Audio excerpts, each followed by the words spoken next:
If you are watching this on YouTube, please press the subscribe button below. It's free. Then you'll receive the latest notifications of videos. Welcome everyone to Miracle Network's Wednesday meditation gathering. I'm so glad you're all here to share this time together.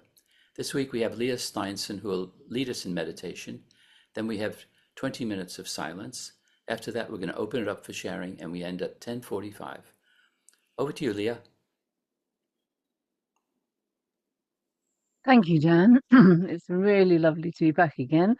And I think I know everybody. Hadn't said hi to Dennis. The only person I'm not sure of is Barbara. So hello, Barbara, in case I don't know you. So today, I'd like to talk about how affirmations work in the course. Now, many of you will know about manifesting and affirmations and so on. Mostly, it doesn't seem to have anything much to do with what we're being taught in A Course in Miracles. When I first came across it, the whole thing was manifesting stuff, really. So you might want a new car or a better relationship or more money or whatever. And right then, it works. If you want to use it for material things, it does work. But I came to realize when I got to the course that it really wasn't about manifesting material things. Because if the whole world's an illusion, what's the point in trying to manifest things out there anyway? Then I came to realize that it actually we are manifesting all the time because the world is projected from our thinking. So that was another wonderful realization. And then I came to this wonderful chapter, which I'm sure you've all read probably many times. Um, when it was one of the first things I read in the course, and it just seemed like something so amazing to me that I've continued to work with it. So this is chapter 21, Reason and Perception. Just going to read a little bit. Projection makes perception. The world you see is what you gave it, nothing more than that. But though it is no more than that, it is not less. Therefore, to you it is important. It is the witness to your state of mind, the outside picture of an inward condition. As a man thinketh, so does he perceive. Therefore, seek not to change the world, but choose to change your mind about the world. So I find that so powerful, realizing that every thought that I think is a projection. And the world that I perceive, instead of being some sort of random thing going on out there, it's my world. I made it. And that's, that's quite strong, isn't it? Sometimes, of course, we talk about the illusion.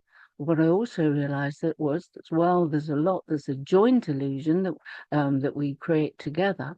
A lot of what I experience out there in the world is mine. I made it by the way that I think. Now, the making of it isn't direct, is it? Isn't, if I say there's an elephant in my garden, I'm not going to get an elephant. Well, I suppose I might if I'm very powerful. It's not about that directness. It's about the overall nature of my mind. If my mind is loving, forgiving, kind, compassionate, accepting, peaceful, surrendered, you can think of a lot of qualities of the way that we think. That's the world I'm going to get.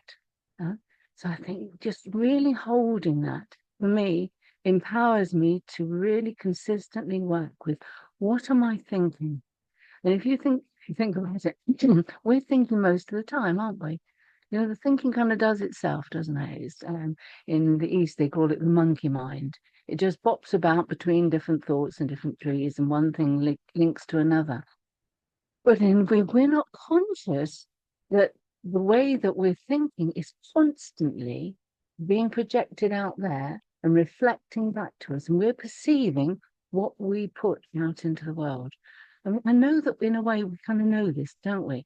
But I find it so valuable to constantly return there and say to myself, what am I doing with my thinking? Am I judging? Am I criticizing? Am I complaining? Am I going on about the same things? And particularly, am I judging myself?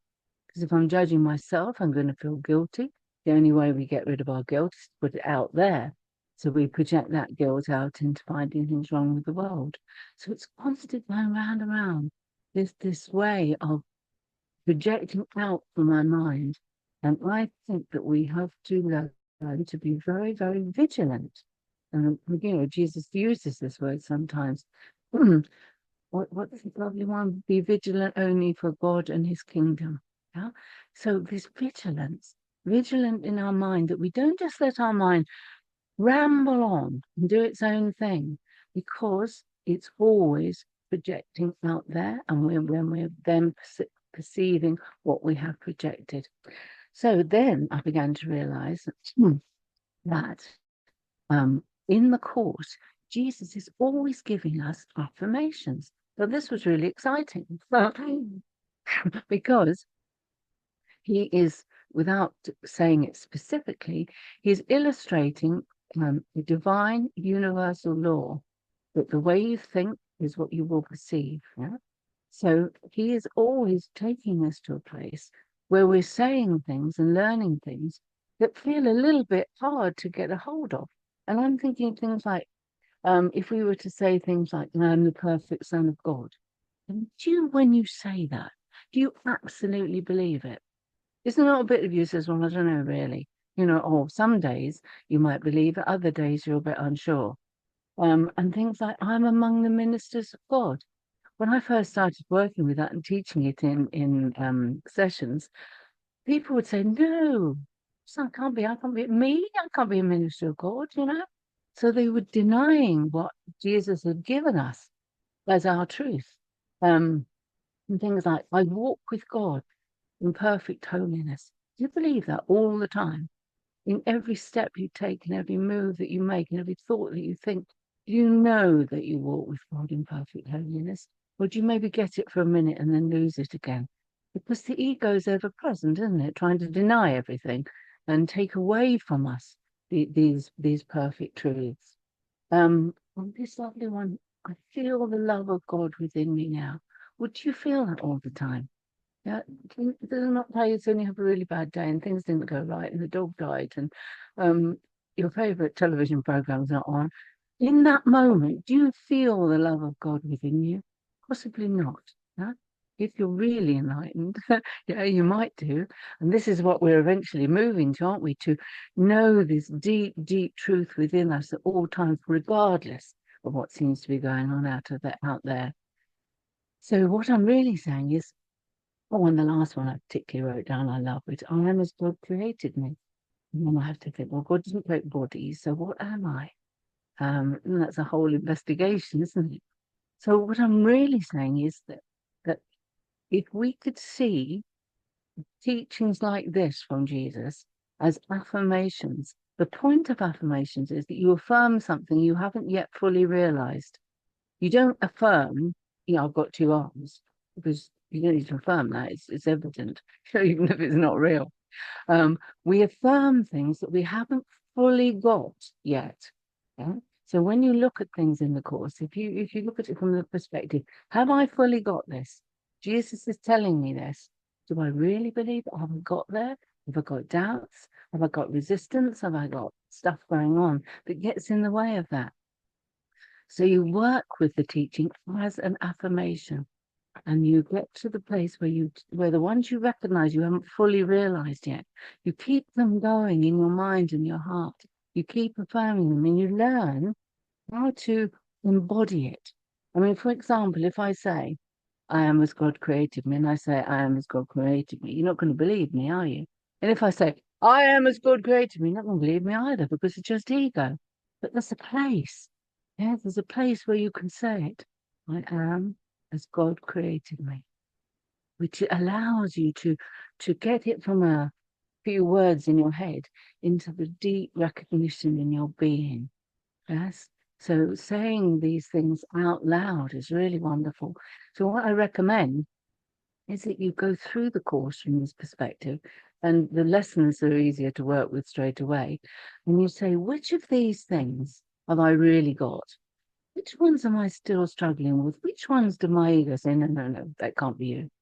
And then you could, if you write them out and you start to say them, and you say them out loud, I find if I say it out into nature, it's like it receives my truth from my heart. And I can say it in a deeper and stronger way and really believe what Jesus is telling me is true.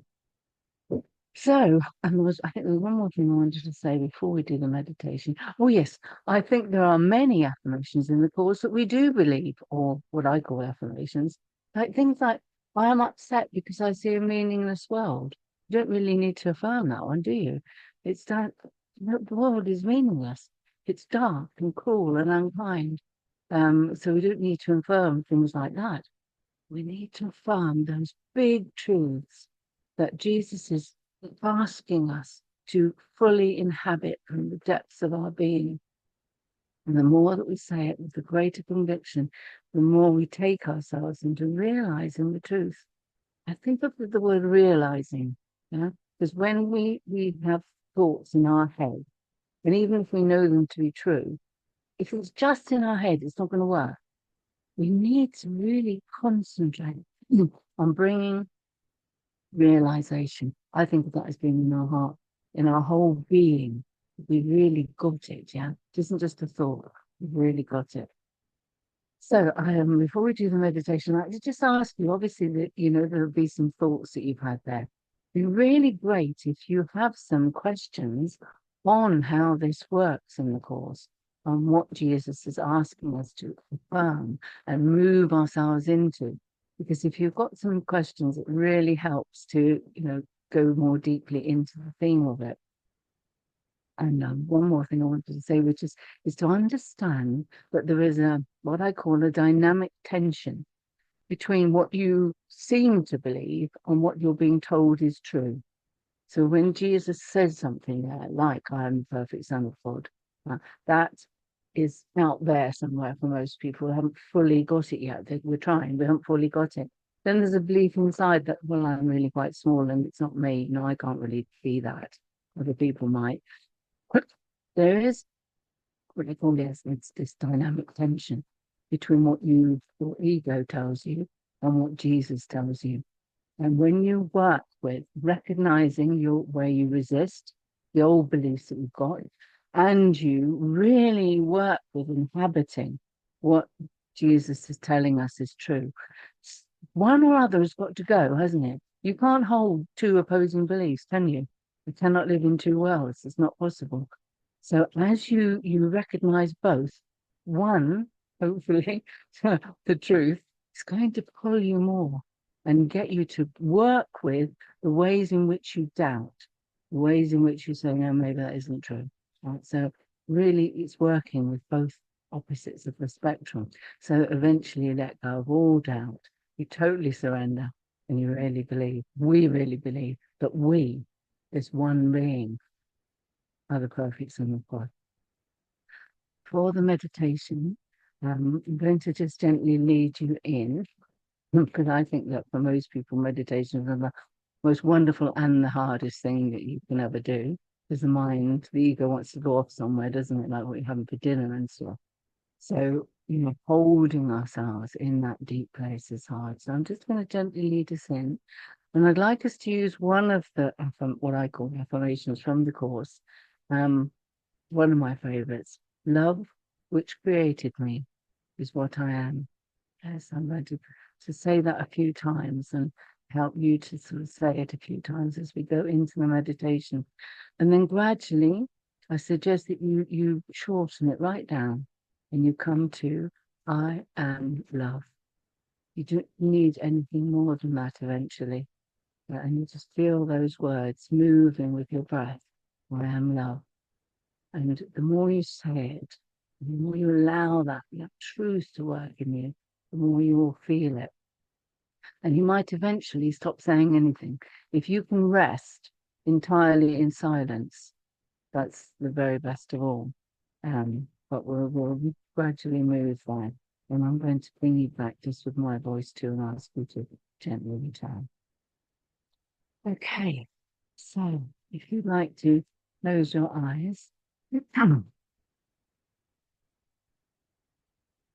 let's take a few moments just really getting ready for our meditation. But this is part of it.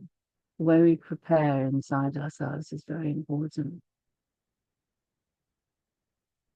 What we first need to do is to come fully into the present moment. So we're not in our thinking. Well, probably aren't to start with. But gradually feel like you're drawing yourself out of thought and into being. And be aware of your breathing. It's the first place we come to when we're drawing ourselves into the present moment.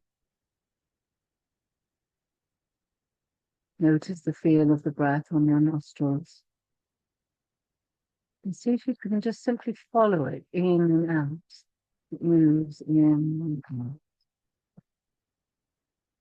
Notice the way your chest expands and contracts. Be aware of your feet on the ground. Where you're sitting on your chair or the floor, wherever you're sitting. Notice the parts of your body that touch the seat.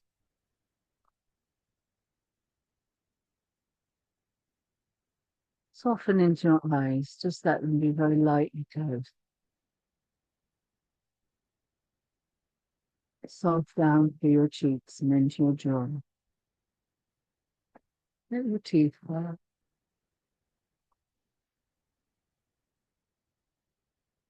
Just feeling peacefulness beginning to spread through you.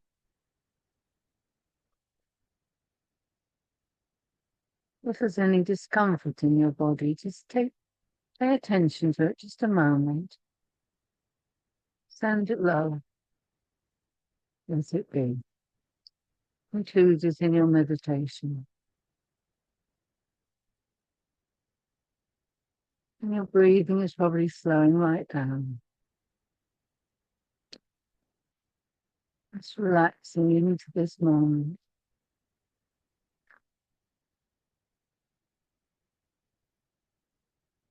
We'll give our meditation up to God. We feel the presence of the Holy Spirit. And I always feel I'm holding Jesus' hand.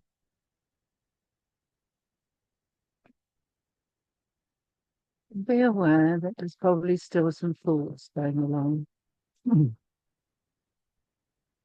That frontal lobe of the brain is designed to think. So don't try and stop the thoughts because they'll fight you back. Just move away. It's as if you move above and behind your thinking, because you don't need that. Don't pay attention to it. If you find yourself at any point drifting off into thinking, as soon as you notice, come back. Come back to your breath and the present moment.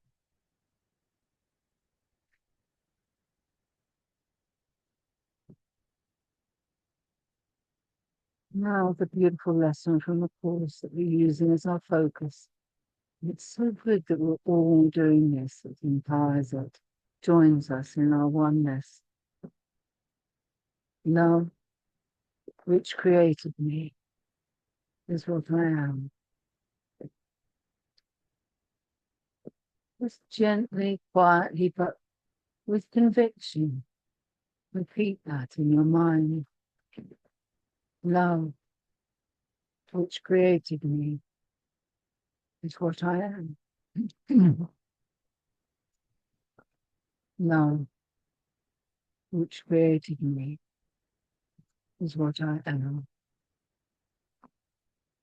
And even though it's only in the silence of your mind, just search for ways that you can say this that feels full of conviction and meaning.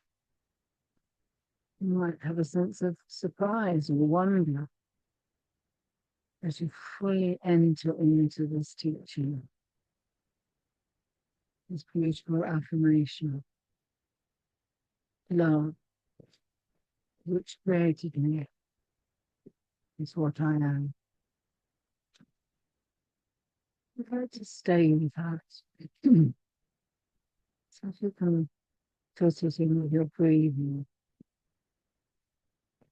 Gradually, when you feel ready and you feel really established, just begin to say, I am love.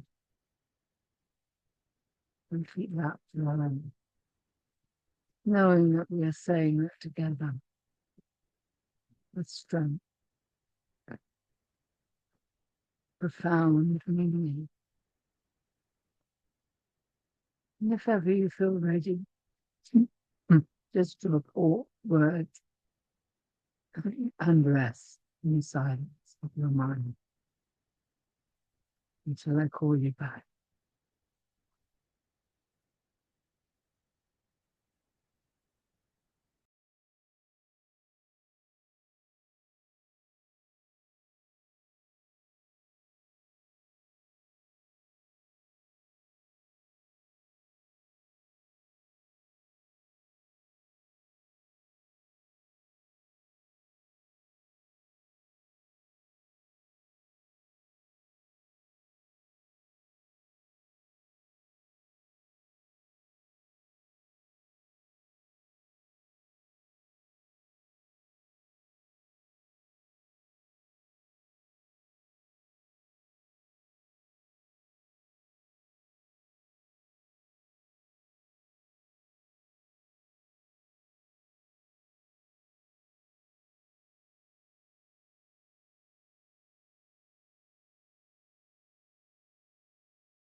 And now gently returning. Take your time. You take some deep breaths. Slowly bring yourself back. Letting the stretch.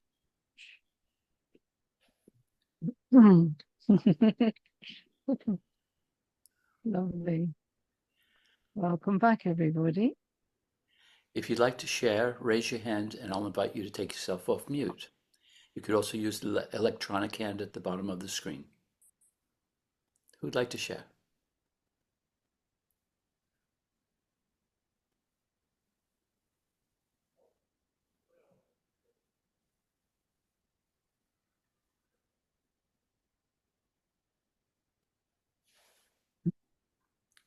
Norman, take yourself off mute. Oops. Somebody's got the cat. Yes, thank you. Yeah.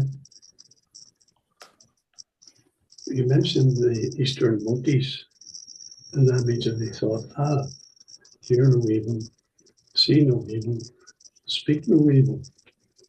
And it reminded me of a vision I had one time, and there's just one eye,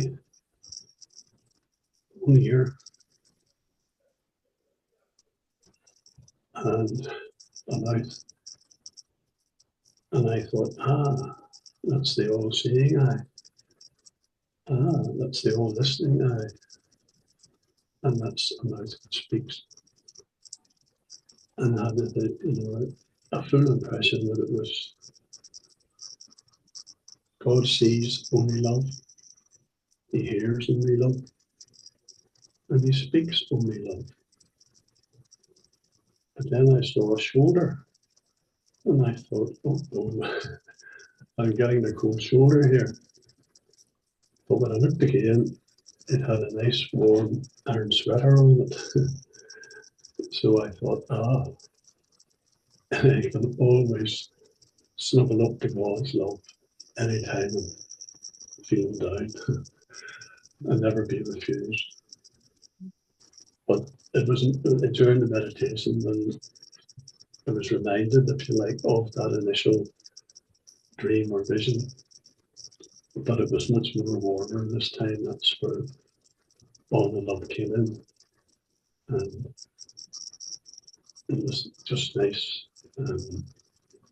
because I used to treat the ego as if I was at war with it. I knew it was ego thoughts, as I don't want them to go away, go away. But then I was also reminded somewhere in the course it says, don't fight them, hand them over to the Holy Spirit, who wash them clean and give you back so that they can be useful. So that's what I do now. And I feel very, very well, close and warm and cuddly. So thank you. That's so lovely to hear. I really like your words about snuggling up. We don't often think of it like that, do we? The love that we have for God and for each other, or perhaps more for each other. But I like that. And I also like the way of, when I pray, I'm not very formal. I just say, it's often I talk to Jesus and I'll just say, Jesus, I need to talk to you. I'm having a bit of an issue here. I need some help because I'm thinking it like this and this and this. And then at the end, I always feel that he just holds me and like I'm a child in his arms. He says, it's all right, don't worry. It's just a little rambling you've got going on in your head. All is well. I love you. You are loved. And just let go. And it's snuggly. That's important, isn't it? Our experience of love in the body is that we can want to experience that love, don't we? And I feel that it's the same thing with divine love. It's not just a cool concept out there, is it? We want to feel that we're held in loving arms. Yeah, thank you, Norman. So that's a nice affirmation, isn't it? I'm held in loving arms. Does everybody see the nature of affirmation in the Course, the way Jesus is giving us things to say and to believe, but that often it takes a while to get there, you know? And it's okay. It's okay to say, well, I haven't fully got that yet. I might have it as an idea in my head, but that isn't enough, is it? It needs to be where we live from. It needs to be where we experience. Love is an experience, isn't it? Not a concept or a notion.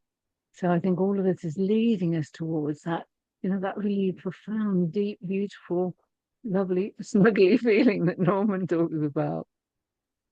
So thank you. Anyone else? What a question or a comment?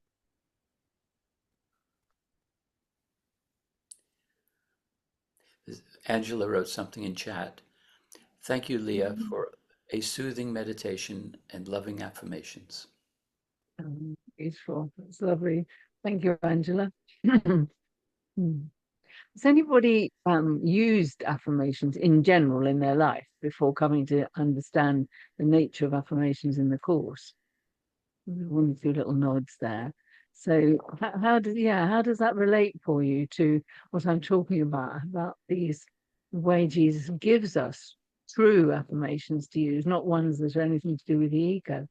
Sandy, you nodded. I don't know if you wanted to comment on your experience.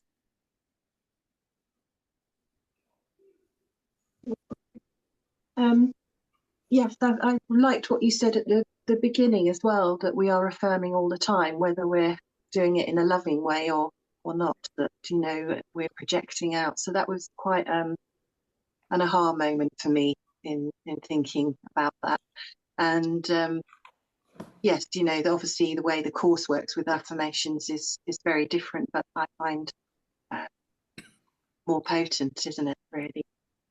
Because you're not working with the world, you're working with yourself and ego and releasing. So I much prefer coming to the course, because you also don't need to do a lot. It's just about affirming what we really are. It's just a truth. Unlike when affirmations, how most people work with it, you're having to work hard with that. And there isn't, when, yes, it takes a little bit of effort, but it's not in the same way. No, thank you. Yes, it's a recognition of truth, isn't it? Whereas affirmations as they're used in the world are using the divine law of projection and perception, but they're using it wrongly. They're saying, come on, you can have anything you want. What do you want? And you might want, as I said, you might want a new car, or some new clothes, or a new boyfriend, or whatever you might want. And the ego leads us into affirming those things, and you probably get them. If you're really strong with your affirmations, because there is a natural law going on there, you will quite possibly, if you really believe it, get the things that you think you want. But you don't really want them. That's the trouble.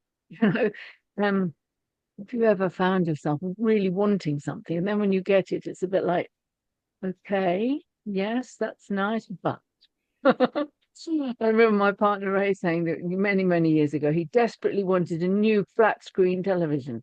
And he saved up and he got this wonderful television and he put it in his room and he sat there and he thought, what am I doing? I don't need this. It was ridiculous. And at that point, this great realization, he gave up his job and his life and he went to India for a year. It's just such a big realization that I don't want what this television represents. I don't want worldly things. Of course, we need some stuff, don't we? We need shelter and food and water and we need some friends and a sort of life, and not sort of life, you know what I mean? We need life and experience, but that's going to come to us anyway. We don't need to affirm any of that. God looks after us. We will always be all right if we just focus on what's true, what really matters, and we work with this, what I called, the dynamic tension between what our ego wants us to believe and what is the truth. And once we really, really are prepared to forgive all the ego's beliefs and all that stuff that we don't need, and constantly move into this affirming of what is true, becomes an experience. It becomes the place we live from, not something we believe in our heads. Anyone else? Yeah, I'm using an affirmation at the moment, which is I rest in God. And Oh, yes. and I love that one. It just um, makes me feel so loved and peaceful and happy, and I carry that one around with me. Oh, it's wonderful. Do you remember years ago we had a conference? Was it on your favorite lesson many years ago? And I remember I was speaking on that one, and that was my lesson. I rest in God. And I just went through the different chapters and working, not chapters, paragraphs. And every paragraph is utterly wonderful. You know, there's work you can do with every little paragraph. Oh, it's just gorgeous, isn't it? And it's so easy to, say I rest in God, and then the little ego voice says, well, no, you're not resting at all. This isn't working. You've got stressed and stuff to do and lists and things. But you come back and then you realize you can deal with all the lists and the stuff whilst resting in God. Yeah, this is it, isn't it? You live this big truth whilst dealing with all the stuff that seems to be happening in your world. It becomes the rock of your existence. This beautiful truth. Thank you. I think Dennis, did Dennis have his hand up? Dennis? Yes. I want to. Earlier on, I read all the books, Think and Grow Rich, Bring Out the Magic of Your Mind, and all those. And I did practice the visualization, and nothing happened.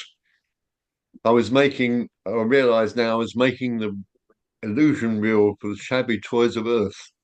Yes. Yes, absolutely. Yeah. And you know what? There's one more thing here that I think is really important, is just emphasize what I was saying about Ray, my partner, and his flat screen telly. The thing is that when you get the things that you affirm, that are of the ego world, they don't satisfy you. They don't work anyway, do they? Whereas the truth works, because the truth is true and nothing else is true. So it's not worth all that effort and time, that we can put into affirming material things. To a very quick last story, there's a story of this guy who was determined that he was going to have a red, fabulous sports car, a Lamborghini or something like that. So he worked for years with his affirmation. He didn't do anything else, just this affirmation. He was very broke. He was on the dole. He didn't have any money, and he had, really squidgy little place to live in. But he was determined he was going to get this car. One day he came home, and a red Lamborghini had come off the road and driven across his front garden right into his front room. Oh, So he had his red Lamborghini, but it wasn't going to work for him, was it? So that's a really good one to remember. Don't bother with the material world. Just do the truth. okay, we've come to the end of our time together. Thank you, Leah. That was wonderful. Just what I needed to hear today. And take yourself off mute and show your appreciation to Leah. Thank you, Leah. Yeah, that was Thank really you. Thank you. Brilliant. Right. Thank Very you. much. Thank you. Lovely to be with you. Bye bye.